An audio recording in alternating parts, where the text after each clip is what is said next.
இது வந்து சினிமாவில் வந்து ஒரு புது விஷயம். அது ஊமை விழிகள் படம் தான் முதல்ல ஆரம்பித்தது. இரவு காட்சிகள் அனைத்தும் இரவு நேரத்திலேயே வந்து ஷூட் பண்ணப்படுறது. அவர் தான் வந்து எங்களுக்கு முகம் கொடுத்தவர் வந்து கேப்டன் சார் தான். கேப்டனை மறக்கவே முடியாது, ஒரு அண்ணன் எனக்கு. ஆபாவானந்த் சார் பண்ண படம் தான் மர்டரை கொன்ற ஒரு படம், 10 நிமிடத்தில். அந்த படத்தினுடைய நீட்சி தான் வந்து நம்மளுடைய ஊமை விழிகள் கதை. இந்த நேரத்தில் வந்து ராவுத்தர் சாரை மறக்கவே முடியாது. ஆசை இப்ராஹிம் ராவுத்தர் சார், அவரும் ஒரு அண்ணன் மாதிரி. போன உடனே முதல் வார்த்தை சாப்பிட்டீங்களா தம்பி அப்படின்வாரு.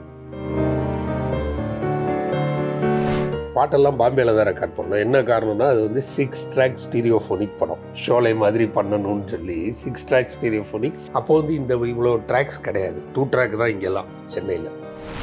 கம்ப்ளீட்டாக வெஸ்டர்ன் ஸ்டைலில் ஒரு இங்கிலீஷ் படம் பார்க்குற மாதிரி ஒரு ஃபீலோடு நம்ம பண்ணுவோம். அதில் இன்னொன்று எங்களுக்கு இருக்கிற ஒரு பெரிய அட்வான்டேஜ் என்னென்னா, திரைப்பட கல்லூரியில் படித்ததுனால அந்த தொழில்நுட்பங்கிறது வந்து எங்களுக்கு ரொம்ப ஈஸியாக வந்து ஷார்ட்ஸ் வைக்கிறதோ, ஆங்கிள் வைக்கிறதோ, புதுமையான ஒரு விஷயங்களை உள்ளே கொண்டுட்டு வரதோ, இது எல்லாமே ரொம்ப ஈஸியான விஷயமா இருந்தது. இன்னும் சொல்ல போனால் ஊமையில முதல்ல 400 days ஃபிலிம் வந்து யூஸ் பண்ணணும். அதெல்லாம் வந்து அப்போ வந்து ரொம்ப ஒரு புதுமையான ஒரு விஷயமா இருந்தது.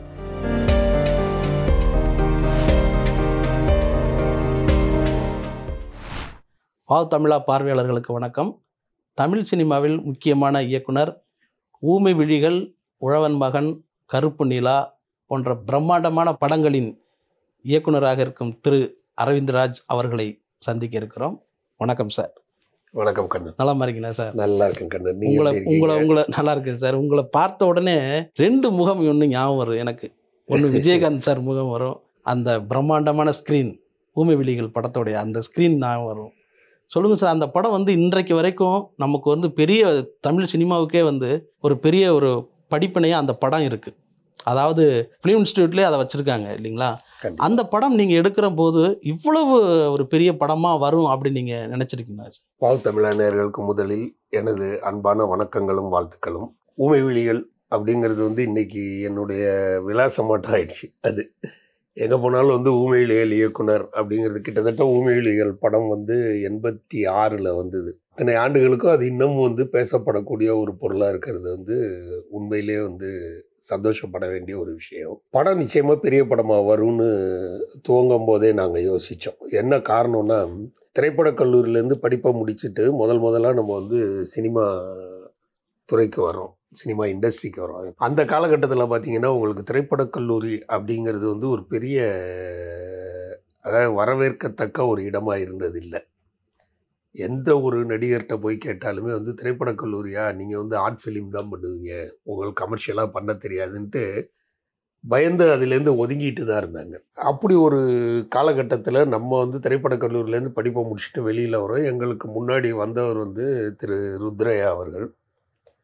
ருத்ரையா வந்து அவளை படித்தான்லாம் கொடுத்து பெரிய அளவுக்கு வந்து ஒரு பெயரோட இது பண்ண பிறகும் வந்து ஒரு பெரிய திரைப்பட கல்லூரிக்குன்ற ஒரு பெரிய வரவேற்பு இல்லை. அதில் ஆபாவானந்த் சாரும் நானும் ஒன்றா படித்தவங்க. ஆபாவானந்த் சார் வந்து மனசுக்குள்ளே அந்த எண்ணம் வந்து அவருக்கு இருந்துக்கிட்டே இருந்தது. திரைப்பட கல்லூரி ஏன் கால் ஊன முடியல அப்படின்னா, நம்ம வந்து உண்மையிலே நம்ம ஆர்டிஸ்டிக்காக பண்ணுறோமா, நம்ம கமர்ஷியலாக பண்ண தெரியலையா, ஏன் நம்ம கமர்ஷியலாக பண்ணி முயற்சி பண்ணக்கூடாது அப்படின்னு. அப்படி வெளியில் அந்த நோக்கத்தோடே வெளியில் வந்தபோது தான் ஆரம்பித்த படம் வந்து நம்ம ஊமை விழிகள் திரைப்படம். ஊமை விழிகள் ஆரம்பிக்கும் போது ஒரு பெரிய நல்ல விஷயம் என்னென்னா, ஆபாவானந்த் சார் அவரே கூட படித்தவர், அவரே வந்து திரைக்கதை இதாக இருந்தும், டைரக்டராக இருந்தும் அந்த படத்தை இயக்கக்கூடிய ஒரு பெரிய வாய்ப்பை வந்து எனக்கு கொடுத்தாரு. கூட படித்த நண்பராகிய எனக்கு கொடுத்தாரு. அது வந்து என்றைக்குமே மறக்க முடியாத ஒரு விஷயம். ஆபாவானந்த் சாரோடைய அந்த பாயிண்ட்டே வந்து ஒரு நல்ல ஒரு விஷயமா இருந்தது. என்ன சொன்னார்னா, நம்ம வந்து ஆர்டிஸ்டிக்காக கற்றுக்கிட்டு இருக்கோம், ஆர்டிஸ்டிக்காக பண்ணலாம், அதற்கு வந்து காலம் இருக்குது. நம்ம முதல்ல ஊனணும். சினிமாவில் நம்ம யாருங்கிறத ஒரு அடையாளம் நம்ம காட்டணும். அதற்கு பிறகு நம்ம என்ன வேணாலும் பண்ணிட்டு போகலாம். ஏன்னா இது நமக்கு மட்டுமல்ல, நமக்கு பின்னால் வரக்கூடிய அதாவது திரைப்பட கல்லூரி சந்ததிகள் அனைவருக்குமே வந்து இந்த படம் வந்து நமக்கு ஒரு பிராண்டாக போய் நிற்கணும் அப்படின்ற ஒரு முயற்சியில் தான் அந்த படம். அப்போவே ஒரு ஐடியா நீங்கள் பண்ணியிருக்கீங்க? ஆமாம். இது படிக்கும் போதே ஆபாவானந்த் சாருக்கு மைண்டில் இருந்த ஒரு விஷயம். அவர் பண்ணும்போதே நம்ம வந்து போய் கமர்ஷியலாக ஃபஸ்ட்டு பண்ணுறோம். காலை ஊன்ன பிறகு நம்ம என்ன வேணாலும் பண்ணிக்கலாம் அப்படின்னு. அதே நேரம் கமர்ஷியல் அப்படின்னா இப்போ வந்து என்னை பொறுத்த வரைக்குமே இப்போன்னு இல்லை, எப்போதுமே வந்து என்னென்னா ஒரு கமர்ஷியல் சினிமா, ஒரு ஆர்ட் சினிமா அப்படிங்கிற வேறுபாடு வந்து கிடையாது. ஒரு நல்ல சினிமா, தவறான சினிமா அப்படின்னு. ஏன்னா சினிமாங்கிறது வந்து உங்களுக்கு காமர்ஸும் சேர்ந்த ஒரு விஷயம்தான் சினிமாங்கிறது. ஏன்னா நம்மளை நம்பி ஒரு ப்ரொடியூசர் கோடிக்கணக்கில் பணம் போடுறாரு. அவருக்கு அந்த பணத்தை எடுத்து கொடுக்க வேண்டிய கடமை என்பது அந்த குழுவுக்கு வந்து நிச்சயமாக இருக்குது. அதில் பெரும் பங்கு வந்து இயக்குனருன்றவருக்கு இருக்குது. இதெல்லாம் மனசில் வச்சு தான் நம்ம ஃபஸ்ட்டு அந்த மாதிரி காலை ஊனணும் அப்படின்னு. அதே நேரம் வந்து அந்த காலகட்டத்தில் வந்துட்டு இருந்த படங்கள்லாம் பார்த்திங்கன்னா Bhagyaraj sir, Bharathiraja sir, Balachander sir, பெரிய பெரிய Mahendran sir, Manobala sir, Manivannan sir, K Rangaraj sir, R Sundarrajan sir, இவங்க எல்லாரும் அப்படியே பெரிய பெரிய ஜாம்பவான்கள் எல்லாருமே வந்து கொடி கட்டி பறந்துட்டு இருக்கிற ஒரு காலம். இவங்க எல்லாரையும் நம்ம வந்து கம்பீட் பண்ணணும்னா இவங்கள்ட்டேருந்து நம்ம மாறுபட்டவனா தெரியணும். நம்ம படத்தை பார்க்கறதுக்கு ஆடியன்ஸ் உள்ளே வரணும் அப்படிங்கிற ஒரு சிந்தனை அப்போவே நாங்கள் ஓட்டணும். அதற்கு என்ன வழி அப்படின்னு யோசிக்கும்போது ஃபார்ச்சுனேட்டாக என்னென்னா எங்களுக்கு கிடைச்சது, அவங்க எல்லாருமே வந்து மேக்ஸிமம் லவ் சப்ஜெக்ட்ஸில் தான் கான்சன்ட்ரேட் பண்ணி போயிட்டு இருந்தாங்க. சரி, நம்ம வந்து லவ்லேருந்து வந்து மாறுபட்டு ஒரு ஜேர்னரை வந்து நம்ம பிடிப்போம். கம்ப்ளீட்டாக வெஸ்டர்ன் ஸ்டைலில் ஒரு இங்கிலீஷ் படம் பார்க்குற மாதிரி ஒரு ஃபீலோடு நம்ம பண்ணுவோம். அதில் இன்னொன்று எங்களுக்கு இருக்கிற ஒரு பெரிய அட்வான்டேஜ் என்னென்னா, திரைப்படக் கல்லூரியில் படித்ததுனால அந்த தொழில்நுட்பங்கிறது வந்து எங்களுக்கு ரொம்ப ஒரு கைவந்த ஒரு கலை. ரொம்ப ஈஸியாக வந்து ஷார்ட்ஸ் வைக்கிறதோ, ஆங்கிள் வைக்கிறதோ, புதுமையான ஒரு விஷயங்களை உள்ளே கொண்டுட்டு வரதோ, இது எல்லாமே ரொம்ப ஈஸியான விஷயமா இருந்தது. லைட்டிங்கில் இது பண்ணுறது, இன்னும் சொல்லப்போனால் ஊமையில முதல்ல 400 ASA ஃபிலிம் வந்து யூஸ் பண்ணணும். அதெல்லாம் வந்து அப்போ வந்து ரொம்ப ஒரு புதுமையான ஒரு விஷயமா இருந்தது. எதனால் அந்த ஃபிலிமை நீங்கள் யூஸ் பண்ணுறீங்க? அதாவது இரவுங்கிறது வந்து இருட்டாக இருக்கும். இது வந்து சினிமாவில் வந்து ஒரு புது விஷயம். அது ஊமை விழிகள் படம் தான் முதல்ல ஆரம்பித்தது. இரவு காட்சிகள் அனைத்தும் இரவு நேரத்திலேயே வந்து ஷூட் பண்ணப்படுறது அப்படிங்கிற ஒரு டெக்னிக் அது. 400 ASAங்கிறது பார்த்திங்கன்னா இந்த டார்க்னஸ் வந்து இன்னும் ஜாஸ்தியாக வந்து அந்த பிட்ச் டார்க் அப்படின்றோம்ல, அது வந்து நமக்கு கிடைக்கும். கதை களம் வந்து நமக்கு அப்படி ஒரு இருட்டு வந்து நமக்கு தேவைப்பட்டது. அதனால் ஏற்படுத்துறது. ஆமாம், நிச்சயமாக. அதற்காகத்தான் அப்படி ஒரு இதை வந்து சூஸ் பண்ணி சினிமாஸ்கோப் அப்படிங்கிறத வந்து செலக்ட் பண்ணோம். ஏன்னா அப்போ வந்து 35mm படம் தான் அது வரைக்கும் பெருசாக. சினிமாஸ்கோப் படம் அப்படிங்கிறது பார்த்திங்கன்னா ஆன்டி சென்டிமெண்ட்டான ஒரு கருத்தாக இருந்தது சினிமாஸ்கோப்புங்கிறது. என்ன காரணம் அப்படின்னு கேட்டிங்கன்னா, ராஜராஜ சோழன், சிவாஜி சார், உமாபதி சார் அவ்வளோ கிராண்டாக படம் பண்ணாங்க. வரலாறு வந்து ராஜராஜ சோழனோட வரலாறு. அந்த படமே வந்து அவங்களுக்கு இது பண்ண முடியலங்கும்போது சினிமா ஸ்கோப்புங்கிறது ஆன்டி சென்டிமெண்ட் அப்படின்ற மாதிரி ஆயிடுச்சு. அதே மாதிரி பார்த்திங்கன்னா அலாவுதீனும் அற்புத விளக்கம்னு ஒரு படம். Rajini sir, Kamal sir, Sripriya madam, Ashokan sir, இது மாதிரி பலர் இருக்கிற அந்த படமும் சரியாக போகலை. சினிமா ஸ்கோப்புன்ற டெக்னிக்கை வந்து அதனால் அந்த டெக்னிக்கே தவறான டெக்னிக்கோ அப்படின்ற மாதிரி. நம்ம வச்சுருக்க கதைக்களத்துக்கு வந்து சினிமா ஸ்கோப்புங்கிறது கண்டிப்பாக தேவைன்ற ஒரு சூழலில் இருக்குது. இதுக்கு முன்னாடி வந்து மிகப்பெரிய அதில் கடினமாக நம்ம பிடிச்சது வந்து கேப்டன் சார். நீங்கள் சொன்னீங்களே எங்களுக்கு எனக்கு ஒரு முகம்னு, அவர் தான் வந்து எங்களுக்கு முகம் கொடுத்தவர் வந்து கேப்டன் சார் தான். கேப்டனை மறக்கவே முடியாது, ஒரு அண்ணன் எனக்கு. இப்போ அந்த ஃபிலிம் இன்ஸ்டியூட்டில் படிச்சுட்டு நீங்கள் வெளியில் வர்றீங்க, ஒரு டீமாக வெளியில் வர்றீங்க, நீங்கள் ஆபவான் சார் இவங்க எல்லாம். இப்போ இந்த ஸ்டோரி எப்படி செலக்ட் பண்ணுறீங்க? யார் செலக்ட் பண்ணது? அது எதன் மொழி எப்படி வந்து கேப்டன்கிட்ட நீங்கள் போய் அப்ரோச் பண்ணுறீங்க? ஃபிலிம் இன்ஸ்டியூட்லேயே எல்லாரும் வந்து ஒரு 10 நிமிட படம் ஒன்று வந்து பண்ணணும். ஆண்டு இறுதியில், அதாவது 3வது ஆண்டு கடைசியில் வந்து இந்த 10 நிமிட படத்துக்கு பேர் வந்து டிப்ளமா ஃபிலிம் அப்படின்வோம். டிப்ளமானா நமக்கு அப்போ வந்து டிப்ளமா தான், டிகிரி கிடையாது. டிஎஃப்டிங்கிறது டிப்ளமா. அந்த டிப்ளமாவுக்காக நாம் செய்கிற படம் வந்து டிப்ளமா ஃபிலிம்னு பேர். இந்த டிப்ளமா ஃபிலிம் ஏறக்குறைய எங்கள் பேட்சில் வந்து 8 பேருன்னு நினைக்கிறேன். 8 பேர் படித்ததில் கிட்டத்தட்ட 4-5 பேர் டைரக்டராக வந்தோம். அதில் வந்து 8 பேரும் ஆளுக்கு ஒரு படம் பண்ணும்போது நாங்கள் வந்து 8 படம் பண்ண அனுபவம் எங்களுக்கு வரும். என்ன விஷயம்னா, இப்போ நீங்கள் படம் பண்ணும்போது நான் கூடவே இருப்பேன். ஏன்னா அங்கே ஆட்கள் இதுவும் கிடையாதுங்கிறதுனால ட்ராக் எடுத்து போடுறதுலேருந்து இதை தூக்கி வைக்கிறதுலேருந்து ப்ராப்பர்ட்டியை நவுத்தி வைக்கிறதுலேருந்து எல்லா வேலையும் வந்து நம்மளே செய்வோம். அது வந்து ஒரு மிகப்பெரிய அனுபவம். திரைப்படக் கல்லூரியில் படிக்கும் போதே நான் ஆபாவனன் சார் மைண்டில் வச்சுருக்காருன்னு சொன்னேன்ல, அவர் ரொம்ப தெளிவாக வந்து இதை வந்து சொல்லிகிட்டே இருந்தார். அதாவது நீங்கள் வந்து உங்களுடைய இன்ஸ்பிரேஷனுக்கு படம் பண்ணுறேங்கிறது வேற. இப்போ நம்ம பண்ணுற இந்த படம் தான் நமக்கு வந்து முகவரியாக அமையப் போகுது அப்படின்னு. ஆபாவானந்த் சார் பண்ண படம் தான் மர்டரை கொன்ற ஒரு படம் 10 நிமிடத்தில். அந்த படத்தினுடைய நீட்சி தான் வந்து நம்மளுடைய ஊமை விழிகள் கதை. இந்த படத்தை வந்து கதையாக வந்து பண்ணியாச்சு. சினிமா துறையில் இருக்கக்கூடிய நடிகர்களில் நமக்கு பரிச்சயமான ஒரே நண்பர் வந்து வாகை சந்திரசேகர் சார் தான். அவரை கூப்பிட்டு ஒரு நாள் வந்து இந்த கதையை சொல்கிறோம். முழு கதையும் கேட்டார். கேட்டுக்கிட்டு பிரமாதமாக இருக்குது, அந்த டிஎஸ்பியாக யார் பண்ணுறாங்க அப்படின்னார். மொதல் கேள்வி கேட்டது அதான் கேட்டார். நான் சொன்னேன், இதுதான் சார் ட்ரை பண்ணிகிட்ருக்கோம், இன்னும் கரெக்டாக வந்து செட் ஆகலை. ஏன்னா அப்போ வந்து சிவகுமார் சார் பீக்கில் இருக்கார். கேப்டன் வந்து வந்துட்டார். கேப்டன் வந்து ஒரு கண்டினியூஸாக ஒரு 3-4 100 days ஃபில்ம் கொடுத்து அப்பில் வந்துட்டார். கேப்டன் வந்து வந்துட்டு அதாவது வளர்ச்சி அடைந்துட்டு இருக்கிற ஒரு காலகட்டம். நம்ம போய் கேட்டால் கொடுப்பாரா, இந்த இது வருமே, பயம் வருமேன்ற மாதிரி. சந்திரசேகர் சார் ஸ்ட்ராங்காக சொன்னார், நீங்கள் இதுக்கு ஏற்ற ஆள், ஆப்டான ஆள் விஜய் தான். நீங்கள் போய் விஜயகாந்த் சாரை பாருங்கள், நானும் பேசுகிறேன், நீங்கள் போய் பாருங்கன்னு. சரி, நமக்கு விஜயகாந்த் சார் பண்ணார்னா பிரமாதமாக இருக்குமே அப்படின்ற ஒரு இதில் வந்து விஜயகாந்த் சார் ஆஃபீஸுக்கு படம் எடுக்க ஆரம்பித்தோம். இந்த நேரத்தில் வந்து ராவுத்தர் சாரை மறக்கவே முடியாது.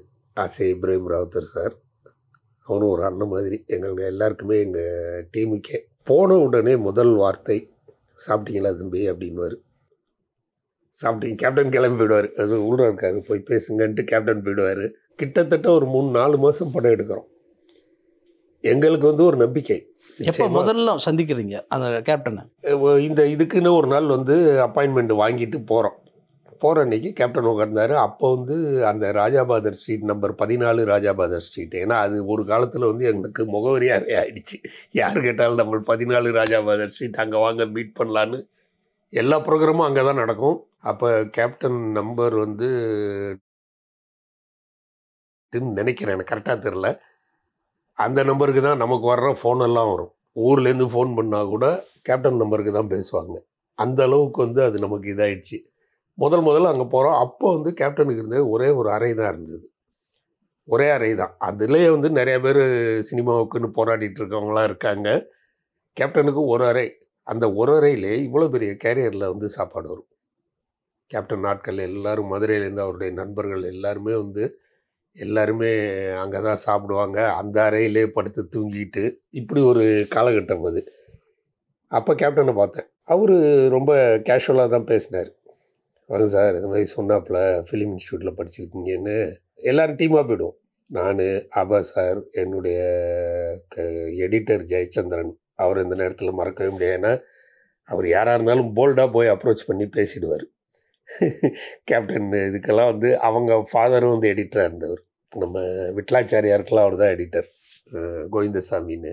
கேமராமேன் ரமேஷ் அவங்க ஃபாதர் வந்து ஆனார் உனான்னு, ஸ்டில்ஸ் ஆனார் உனான்னு. நம்ம சிவாஜி ஃபிலிம்ஸ்க்கெலாம் அவர் தான் வந்து ஸ்டில்ஸு. அந்த மாதிரி எல்லாருமே ஓரளவு இந்த பரிச்சயம் உள்ள ஆட்களாக இருந்ததுனால, ஆபா சாரும் வந்து டிஸ்ட்ரிபியூஷன் லைனில் வந்து ஒரு 4-5 படம் விசு சார் படங்கள்லாம் பண்ணது. அதாவது கண்மணி பூங்கா, ஒரு 4-5 படம் வந்து பண்ணார். வேடிக்கை மனிதர்கள், அது மாதிரி நிறையா விஷ்ணு சார் படங்கள்லாம் பண்ணி ஆபா சார் வந்து ஓரளவு அவர் அந்த லைனில் பரிச்சயமாக இருந்தார்.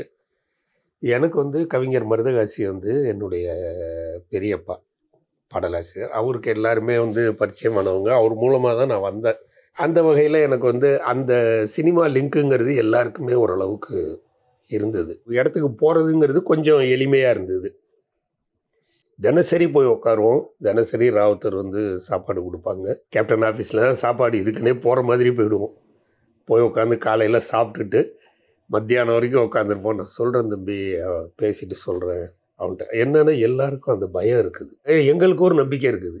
நிச்சயமாக வந்து ஒரு நாள் கதையை கேளுங்கன்றோம். நான் சொல்கிறேன்ட்டு அப்படியே தள்ளிகிட்டே இருக்காங்க. ஏன்னா அவங்களுக்கும் அப்போ எல்லாம் டைட்டாக வளர்ந்துட்டு இருக்கிற பீரியடு. நிறைய படங்கள் கமிட் பண்ணியிருக்காங்க. இதில் போய் நம்ம லாக் ஆகக்கூடாது, ஏதாவது பயம்ன்ற மாதிரி ஒரு அப்புறம் ஒரு நாள் வந்து இதுக்கு முன்னாடியே வந்து மிக துணிச்சலோட அபானந்த் சார் வந்து அந்த படத்துக்கான 6 சாங்கையும் ரெக்கார்ட் பண்ணிட்டோம். அப்படியா? எப்படி மியூசிக் போட்டு துணிச்சல் துணிச்சல் தான். அதாவது வந்து படத்து சிச்சுவேஷனை சொல்லி 6 சாங்கையும் ரெக்கார்ட் பண்ணி ரெடி பண்ணியாச்சு. யார் எழுதுனது? எப்படி? ஆபானந்த் சார் தான் எழுதினாங்க. சரி, ஆபானந்த் சார் மியூசிக் டைரக்டர் எழுதினாரு. எப்படி டிசைட் பண்ணீங்க? இதுக்கு முன்னாடி வந்து ஆபானந்த் சார் ஒரு படம் பண்ணார், இரவு பாடகர்னு ஒரு படம். அது வந்து ரெக்கார்டிங் ஃபுல்லாகவே வந்து பாம்பேயில் தான் பண்ணோம். அப்போ வந்து ஆபானந்த் சார் கூட நான் இப்போ ஃபிலிம் இன்ஸ்டியூட் காலகட்டத்திலேருந்தே ஒன்றா இருந்ததுனால நான் அந்த படத்தில் ஒர்க் பண்ணுறதுக்காக போயிருந்தேன். அவருடைய ஒரு பெருந்தன்மையை யோசிச்சு பாருங்க. என்னை கூப்பிடும் போதே என்ன சொன்னார்னா, நீங்கள் பேர்லாம் போட்டுக்க வேண்டாம், நீங்கள் வந்து என்னோட இருங்க சாமி போதும், பேர்லாம் போட்டுக்க வேண்டாம், நான் உங்களை வச்சு படம் பண்ணணுன்ற ஐடியாவில் இருக்கேன், இதில் வந்து அசிஸ்டண்ட்டுன்னு போட்டால் தப்பாயிடும் அப்படின்னு. அப்படி ஒரு அவர் வந்து அப்படி ஒரு சிந்தனை உள்ளவர். அந்த படம் வந்து எதிர்பாராத சில காலகட்ட காரணங்களால் வளர முடியாமல் போயிடுச்சு. இசையமைப்பாளர் இருந்தவர் வந்து எல் வைத்தியநாதன்னு மியூசிக் டைரக்டர், மறைந்த எல் வைத்தியநாதன் அவர்கள். அவங்க பசங்க கூட இப்போ பண்ணிட்டு இருக்காங்க. அப்போ அவங்களாம் சின்ன பசங்க. அவருக்கு உதவி செய்வதற்காக அதுக்கு பாட்டெல்லாம் பாம்பேல தான் ரெக்கார்ட் பண்ணோம். என்ன காரணம்னா, அது வந்து 6 ட்ராக் ஸ்டீரியோஃபோனிக் படம். ஷோலை மாதிரி பண்ணணும்னு சொல்லி 6 ட்ராக் ஸ்டீரியோஃபோனிக். அப்போ வந்து இந்த இவ்வளோ ட்ராக்ஸ் கிடையாது, 2 ட்ராக் தான் இங்கெல்லாம் சென்னையில். இங்கே எல்லாத்தையும் அப்ரோச் பண்ணி பேசும்போதே அதை யாரும் பெருசாக அட்வைஸ் பண்ணலை. 6 ட்ராக்கு அது தேட்டரில் போய் எப்படி வரும், தேட்டரே கம்மியாக தான் இருக்கும் உங்களுக்குன்னு இப்படி சொல்ல சொல்ல ஆபாவ சாருக்கு அது ஒரு பிடிவாதம் ஆயிடுச்சு. 6 ட்ராக் ஸ்டீரியோஃபோனிக் தான் நம்ம பண்ணுறோன்ட்டு. எப்படி பண்ணுறது தெரியாது நமக்கு, அது என்ன தொழில்நுட்பமே தெரியாது. நம்ம இன்ஸ்டியூட்டில் படிச்சிருக்கோம், இங்கே பண்ணுறதுக்கு ஆள் இல்லை ஏனும்போது ஷோலே யார் பண்ணாங்க பாருங்கன்ட்டு. நம்ப மாட்டீங்க, ஷோலையோட டைட்டிலில் ஒட்டி பேர் பார்க்குறோம், யார் சவுண்ட் இன்ஜினியர்னு. தீபன் சட்டர்ஜின்னு பேர் இருக்குது. இவர் யார், இவரை பிடிங்க தீபன் சட்டர்ஜின்னு. தீபன் சட்டர்ஜி இப்போ சமீபத்தில் மறைந்துட்டார். அருமையான ஒரு நண்பர் அவர். அவர் வீட்டுக்கு தான் முதல்ல போய் அப்ரோச் பண்ணுறோம். கதவை தட்டிட்டு பார்த்தா எல்லாம் சின்ன சின்ன பசங்க. அப்போ என்ன, எனக்கு 23 வயசுன்னு நினைக்கிறேன், 23. ஆபா சாருக்கு ஏறக்குறைய அதே தான் எல்லாருக்கும். இவங்களாம் எங்களுக்கு கீழே, ஜெயச்சந்திரன், ரமேஷ்குமார்லாம் வந்து இன்னும் கம்மி. ஏன்னா அவங்களாம் ஸ்ட்ரைட்டாக நாங்கள் டிகிரி முடிச்சுட்டு வரோம், அவங்க +2 முடிச்சுட்டு வரோம். என்னால் அவர் வீட்டுக்கு போய் கண்டுபிடிச்சி பாம்பேயில் போய் கதவை தட்டுறோம். அவர் வந்து தீபன் சட்டர்ஜி வீட்டுக்கு அந்த செயின் போட்டிருக்கு. அப்போ தான் அந்த ஃபஸ்ட்டு அந்த செயின் வந்த பீரியட் கதவுக்குள்ள. ஆமாம், செயின் போட்டிருக்கு. அவர் பாம்பேயில் தான் செயின் பார்க்குறோம், தமிழ்நாட்டுக்கெல்லாம் வரல. அவர் கதவை திறந்துட்டு பார்த்துட்டு எஸ் அப்படின்றார் அந்த ஓட்ட வழியா. எஸ் அப்படின்னு ஒன்று.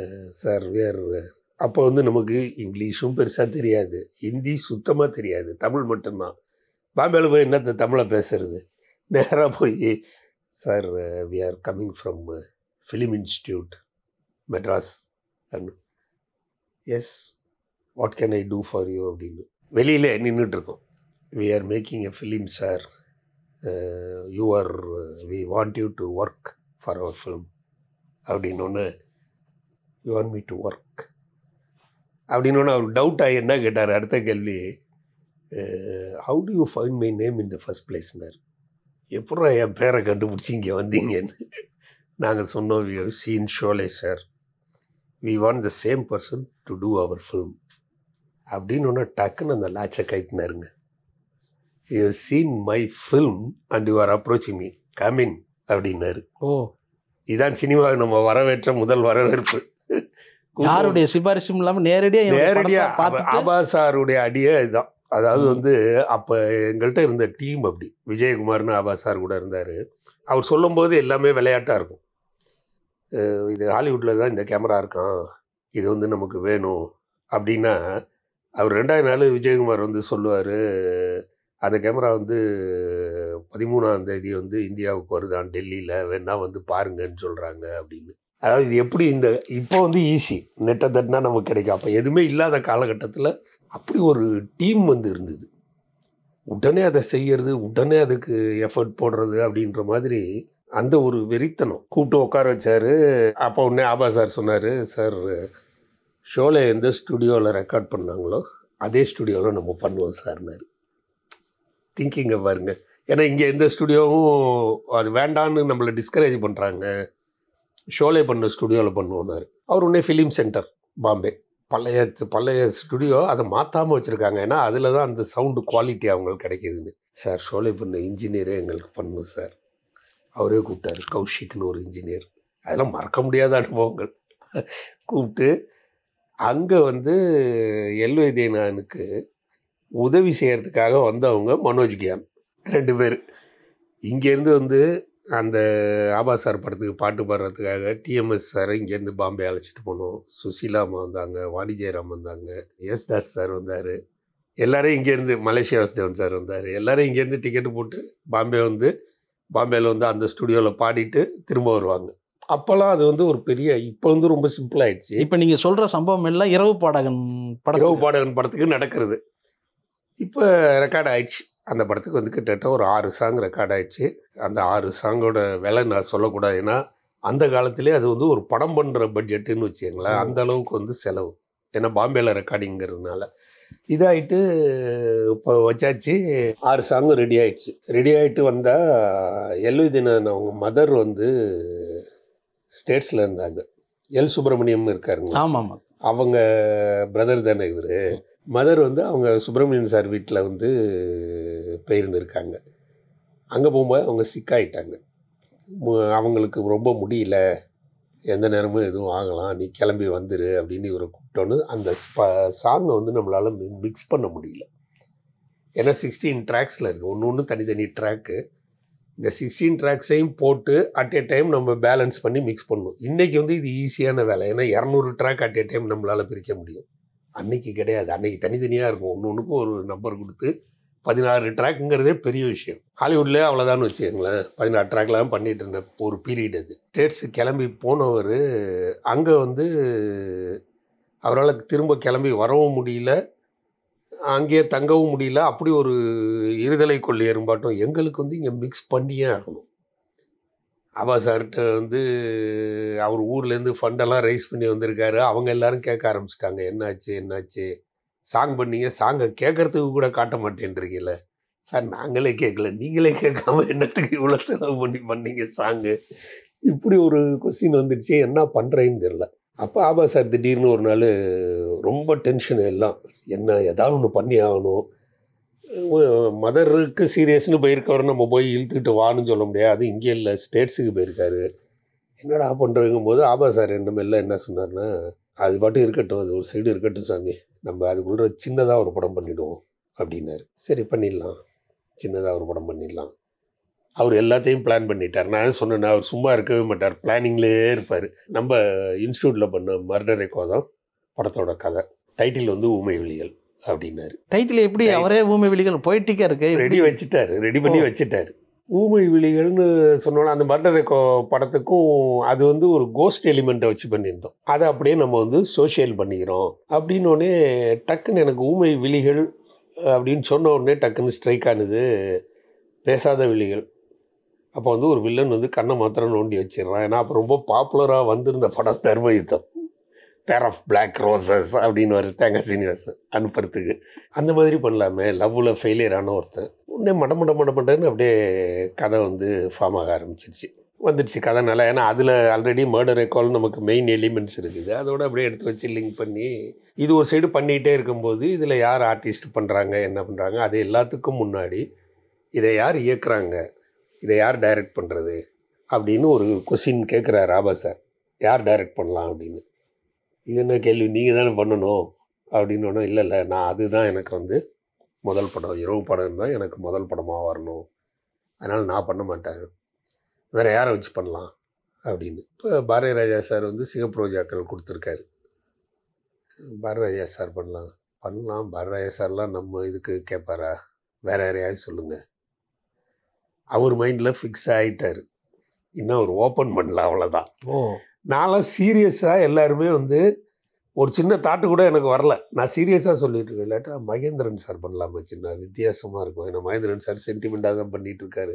அவரை தூக்கி ஒரு ஆக்ஷன் பண்ணால், அப்போ மகேந்திரன் சார் 1, 2, 3ன்னு ஒரு படம் டைட்டில் ஒட்டிங் கொடுத்துருந்தாரு. அது மாதிரி கொடுத்துருக்காரு, எப்படியும் ஒரு வித்தியாசமாக இருக்கும், அவரை வச்சு பண்ணலாமா அப்படின்னு. இப்படி 2-3 பேரை சொல்லும்போது ஆபா சார் திடீர்னு கேட்டார், ஏன் நீங்கள் பண்ண மாட்டீங்களா அப்படின்னாரு. இது என்ன கேள்வி, நீங்கள் பண்ண மாட்டீங்களான்னு.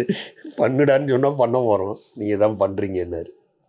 நான் அப்பயே டிசைட் பண்ணிட்டேன், நீங்கள் எங்கே வாயை திறந்து நான் பண்ணுறேன்னு சொன்னால் ஏன்னு கேட்க மாட்டேன். அவர் பேர் சின்னசாமி தான், ஆபானந்த் சார். நான் பண்ணுறேன் சின்னான்னு ஏன் கேட்க மாட்டேன்றீங்க, உங்களுக்கு இன்னும் அந்த கான்ஃபிடென்ட் வரலையான்னாரு. இதற்கு முன்னாடி ஒரு சம்பவம் வந்து ரெகுலராக ஃபிலிம் இன்ஸ்டியூட்லேருந்து படம் பார்க்க போவோம் எல்லோரும் குரூப்பாக. தேவி தேட்டரு இதெல்லாம் போய் தேவி தேட்டரில் ஏதோ ஒரு இங்கிலீஷ் படம் பார்த்துட்டு வெளில வரோம். வந்து அந்த சாந்தி தேட்டர் அந்த பஸ்ஸு இதில் உட்காந்துருக்கோம். அப்போ வந்து ஆபாவனன் சார் சொன்னார், முடிச்சுட்டு என்ன பண்ண போகிறீங்க அப்படின்னு கேட்குறாரு. எல்லாரையும் கேட்குறாரு. என்ன கேட்டாருன்னு நான் சொன்னேன், என்ன யார்ட்டையாவது ஒரு அசிஸ்டண்ட்டாக போகணும், அசிஸ்டண்ட்டாக போயிட்டு அப்புறம் நமக்கு வாய்ப்பு வரும்போது தான் நம்ம அதெல்லாம் போக வேண்டாம், நான் உங்களுக்கு படம் தரேன் அப்படின்னாரு. அது வந்து அந்த நேரத்தில் அது விளையாட்டாக சொல்லப்பட்டதாக இருக்கலாம், அது நமக்கு ஒரு சீரியஸாக தெரியல. இப்போ சொல்கிறாரு, அன்னைக்கு சொன்னேன்ல உங்களுக்கு படம் தரேன்னு, இதுதான் உங்களுக்கான படம், இதில் நீங்கள் நிற்கணும், ஸ்டாண்ட் பண்ணணும், இன்ஸ்டியூட்டுக்கு பேர் வரணும், நான் கூட இருக்கேன், நான் ஃபுல்லாக எல்லாம் பண்ணுறேன், நீங்கள் டைரக்டர். சொன்ன இதில் என்ன நம்ம டீமில் வந்து யார் டைரக்டர், இன்றைக்கி வரைக்கும் ஆவானன் டீமில் இதுதான், யார் டைரக்டரு யார் கேமராமேன் எதுவுமே தெரியாது. எல்லாருக்கும் எல்லாம் தெரியும், அதனால் எல்லோரும் எல்லாத்தையும் பண்ணிக்குவோம். பெயர் ஒண்டியும் மாற்றி அவங்களுக்கு இந்த படத்தில் வந்து அவருக்கு இதை கொடுத்துருவோம் அப்படின்னுவார். சரி ஓகேன்னு இப்படி ஆரம்பித்தது தான் அந்த ஊமை விழிகள். சிறிய படமாக ஆரம்பிச்சு ஊமை விழிகள். அப்புறம் இந்த கதையை முடிச்சுட்டு தான் இப்போ போய் கேப்டன் சார் அப்ரோச் பண்ணி, அப்புறம் ஒரு நாள் ராவுத்தர் வந்து அந்த பாட்டெல்லாம் ரெக்கார்ட் பண்ணிட்டோன்னு சொன்னேன்ல, மருதகாசி அவங்க தலைமையில் தான் அவங்க வந்தாங்க. பூஜை அவங்க தான் இது பண்ணி குத்துவிளக்கு ஏற்றி வச்சு ரொம்ப சிம்பிளாக பாட்டு ரெக்கார்ட் பண்ணுறோம். முதல் பாட்டு வந்து நிலை மாறும் உலகில் நிலைக்கும் என்ற கனவில் வாழும் மனித ஜாதி அதில் வாழ்வதில்லை நீதின்னு. காலையில் ஒரு பாட்டு, மத்தியானம் ஒரு பாட்டு, மாமரத்து பூ எடுத்து மஞ்சம் ஒன்று போடவான்னு அந்த பாட்டு. ஒரு மருதகாசி இருந்துட்டு கடைசியாக கேட்டார், உங்களுக்குலாம் சென்டிமெண்ட்டே பார்க்க மாட்டீங்களா, நிலை மாறும் உலகில் ஆரம்பிக்க. இப்போ அதான் கேட்க வந்தேன். அவர் சொன்னோன்னு தான் எங்களுக்கு தெரியுது. அப்பா சார் சொன்னார், இல்லை பெரியப்பா நாங்கள் எல்லாம் பார்க்கறது இல்லை, ஏன்னா வந்து காலையில் வந்து இவருங்க அவைலபிள், இந்த பாட்டை பண்ணிட்டா நமக்கு கரெக்டாக இருக்கும். மத்தியானம் தான் அந்த சிங்கர் அவைலபிள், சுரேந்தர் சார் தான் பண்ணார் மாமரத்து போடு. மத்தியானம் வந்தோன்னே அவரை வச்சு அந்த பாட்டை எடுத்துடலாம், இவ்வளோ தான் நாங்கள் யோசிச்சோமே தவிர இது எதையுமே யோசிக்கலேன்னு. ஊமைவிழிகள் படத்தை பொறுத்த வரைக்கும் நாங்கள் யோசிக்கிறது இப்படி தான். அதாவது ஒரு நாள் கூட அந்த டிஸ்கஷனில் ஆகட்டும், இல்லை வந்து படம் பண்ணிகிட்டு இருக்கும் போதோ ஒரு நாள் கூட இந்த படம் ஓடுமா ஜெயிக்குமா ஜெயிக்காதான்னு யோசிச்சதே கிடையாது. படம் கண்டிப்பாக சூப்பர் ஹிட் படம். நீங்கள் கேட்ட ஃபஸ்ட்டு கொஸ்டினுக்கு வரும், படம் சூப்பர் ஹிட் படம், எந்த பிரச்சனையும் கிடையாது. அதை பற்றியே யோசிக்கிறது, தூக்கி வச்சுட்டோம், இது சூப்பர் ஹிட்டு. இன்றைக்கி நம்ம கையில் எவ்வளோ இருக்குது, 10,000 ரூபா இருக்குது, எந்த சீனை முடிக்கலாம், இந்த ஆர்டிஸ்ட்டுக்கு இவ்வளோ காசு கொடுத்தா போதும், இதுக்கு இவ்வளோ கொடுத்தா போதும், இப்படி பண்ணி தான் பண்ண ஆரம்பித்தது. எங்கேயுமே வந்து அதை பற்றினே யோசிக்கவே இல்லை. இந்த பாட்டெல்லாம் ரெக்கார்ட் பண்ணிட்டோம்னால இந்த பாட்டை கொண்டு போய் வந்து இவர்கிட்ட போட்டு காட்டணும், ராவுத்தர் சார்ட்ட. நீங்கள் பாட்டையாவது கேளுங்க பாட்டை. அவர் வந்து என்னடா இவனை விட மாட்டேன்டான்னுட்டு அந்த இதில் உட்காந்து பாட்டு கேட்டாருங்க.